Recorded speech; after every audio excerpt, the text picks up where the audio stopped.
12 years ago, I had a near-death accident. I was living in Michigan in a loft apartment. It wasn't big, just a one-bedroom, but it had brick walls, wood floors, and 20-foot ceilings. I loved it. It also had the best office space I've ever had.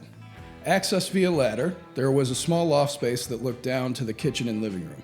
There was just enough room for my desk, chair, record shelf, and turntable. It was perfect. Until it wasn't. At the time, I was working on a SaaS you've never heard me mention before, Conduit. It was something I came up with while interning at a local TV station in college, a tool for helping TV stations plan and run their broadcasts. Back then, my front-end skill set was limited to HTML, CSS, and some jQuery. My back-end experience was WordPress. I knew the idea I had was worth a shot, so I decided to hunt around for a developer who could help me on the back-end. Starting in late 2011, we teamed up and would meet over a campfire chat every few days. I handled the UI design and front end, and he would handle the back end. If I recall, it was a Rails app. One night, having finished the stack of freelance work on my plate, I decided to put a few hours into Conduit. I made a cup of coffee and started to ascend the ladder up to the loft. Then, the ladder started to slope.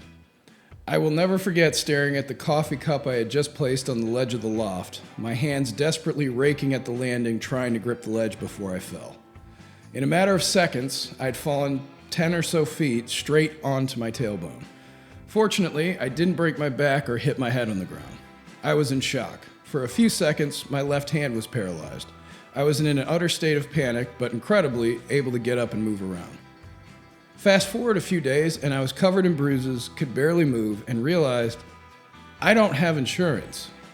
In what was easily one of my most hardcore moments, I decided to skip going to the hospital or a doctor and just ride it out. Fortunately, that worked out. In about a month's time, I healed up. I was able to walk fine. There was no discernible damage to speak of. Fuck, that was a close one. After that initial healing phase, I didn't notice any issues, no back pain or anything that was a cause for concern. Fast forward to 2018 and that all changed.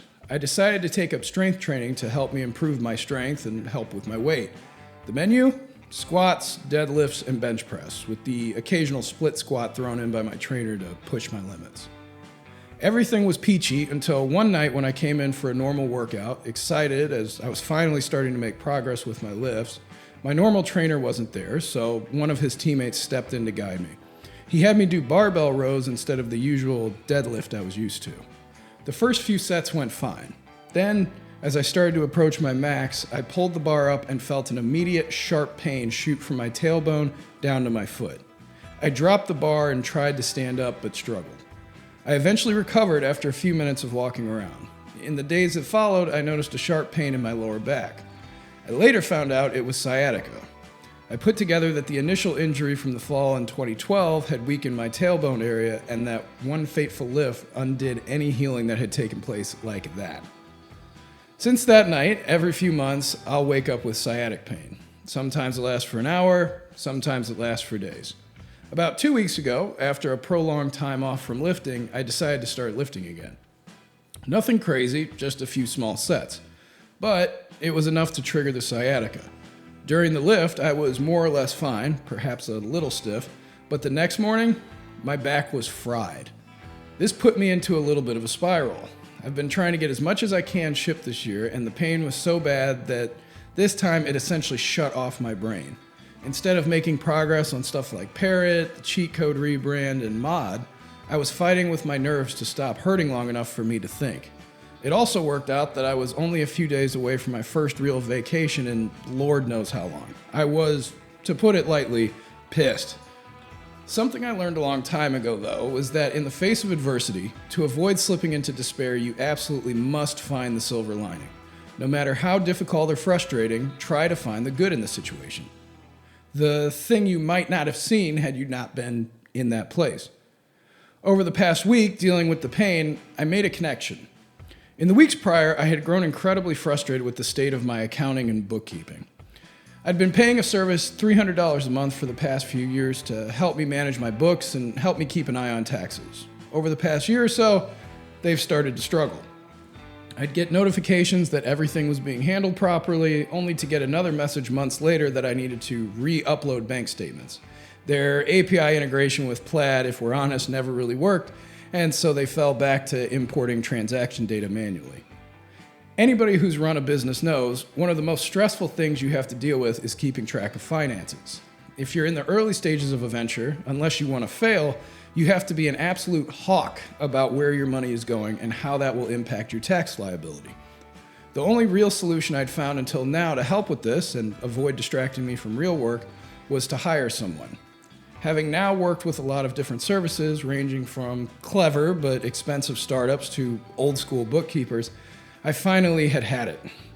I knew I had to make the October 15th deadline for tax filing. I did an extension this year. And I knew that the service I was using was dragging their feet. I also knew that some corner cutting they'd done in the years prior had cost me far more in taxes than I should have been paying. To put it bluntly, it was a mess. So, frustrated and feeling the pain, I decided to lean in and ask, can you just solve this problem once and for all? I downloaded my transaction history from my bank and got to work.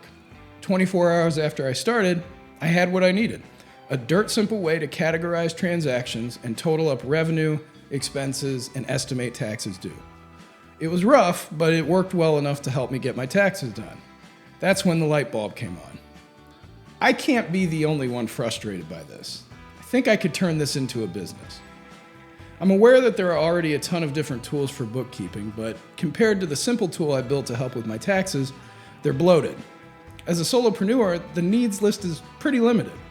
You need the ability to track and categorize expenses, the ability to track revenue, a way to calculate estimated taxes, at least in the US, taxes are due quarterly, a way to create simple reports to track revenue growth and monitor where you can trim expenses, and as a bonus, send and receive payments on invoices.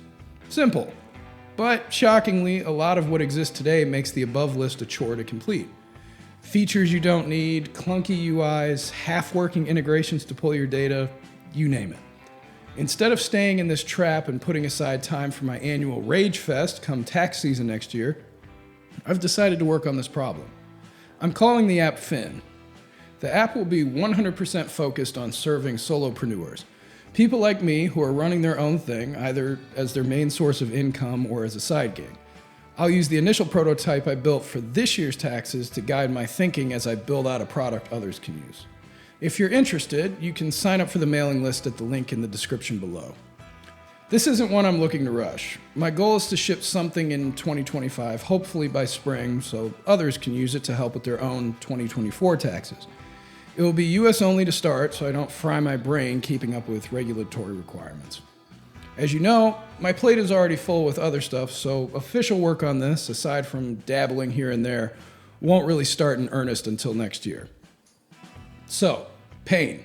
It sucks, it's not fun, it can really drive you insane. But it can also help you. I see a lot of indie hackers asking, what should I build? Quite often. My answer? Look for the pain. Get good at paying attention to the things that are making your life more difficult. Sure, try existing solutions and see if they help, but if they don't, consider that thing as your target. It's way too easy these days to think it's not worth trying an idea because a similar idea or product or service or whatever already exists. Personally, my approach has always been try it and see what happens. You don't know and you really can't know. All you can do is try, learn, and keep moving forward. You have a choice. Let the pain dominate you, or take control and do something about it. P.S. If you're dealing with any sort of chronic pain, specifically nerve or muscle related, I highly recommend getting a TENS unit. I got one for $25 at Walmart. I've been using that on my back over the past few days, and it's gotten the pain down to a dull roar now to where I can actually function, all without the need for ingesting painkillers.